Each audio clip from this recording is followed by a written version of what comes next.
Later, the great anger of King Xerxes calmed down. Then he remembered Vashti and what she had done.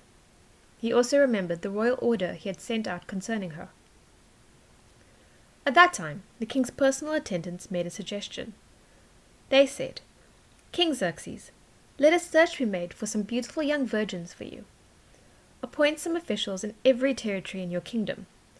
Have them bring all these beautiful young women into the fort of Susa. Put them in the special place where the virgins stay. Then put Haggai in charge of them. He's the official who serves you. He's in charge of the women. Let beauty care be given to the new group of women. Then let the young woman who pleases you the most become queen in Vashti's place." The king liked that advice, so he followed it. There was a Jew living in the fort of Susa. He was from the tribe of Benjamin. His name was Mordecai. He was the son of Jair. Jair was the son of Shammai. Shammai was the son of Kish. Nebuchadnezzar had forced Mordecai to leave Jerusalem. He was among the prisoners who were carried off along with Jehoiachin. Jehoiachin had been the king of Judah. Nebuchadnezzar was king of Babylon. Mordecai had a cousin named Hadassah. He had raised her because she didn't have a father or mother. Hadassah was also called Esther. She had a lovely figure and was very beautiful. Mordecai had adopted her as his own daughter. He had done it when her father and mother died. After the king's order and law were announced, many young women were brought to the fort of Susa. Haggai was put in charge of them. Esther was also taken to the king's palace. She was put under the control of Haggai. He was in charge of the place where the virgins stayed. Esther pleased him. He showed her how happy he was with her. Right away he provided her with beauty care and special food. He appointed 7 female attendants to help her. They were chosen from the king's palace. He moved her and her attendants into the best part of the place where the virgins stayed. Esther hadn't told anyone who her people were.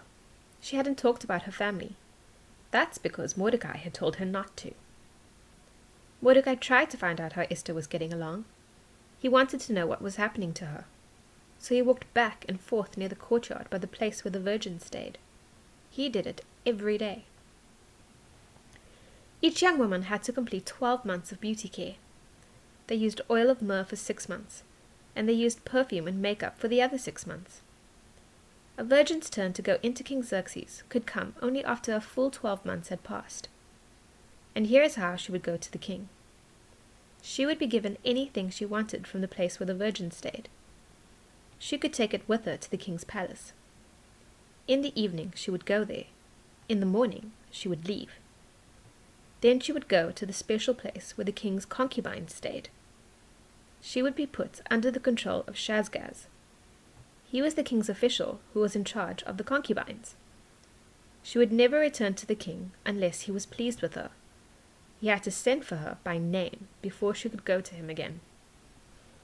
Mordecai had adopted Esther. She had been the daughter of his uncle Abihail.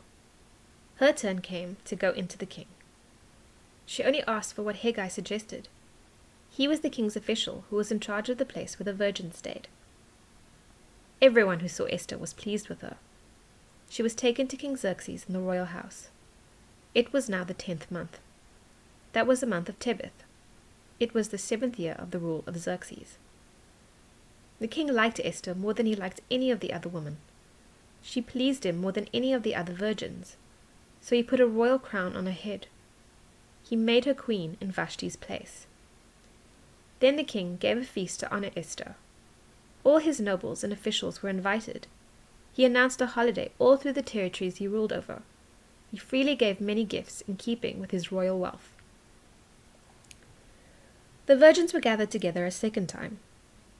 At that time, Mordecai was sitting at the palace gate. Esther had kept her family history a secret. She hadn't told anyone who her people were. Mordecai had told her not to. She continued to follow his directions. That's what she had always done when he was bringing her up. Bigthana and Teresh were 2 of the king's officers. They guarded the door of the royal palace.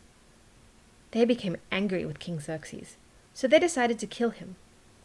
They made their evil plans while Mordecai was sitting at the palace gate, So Mordecai found out about it and told Queen Esther.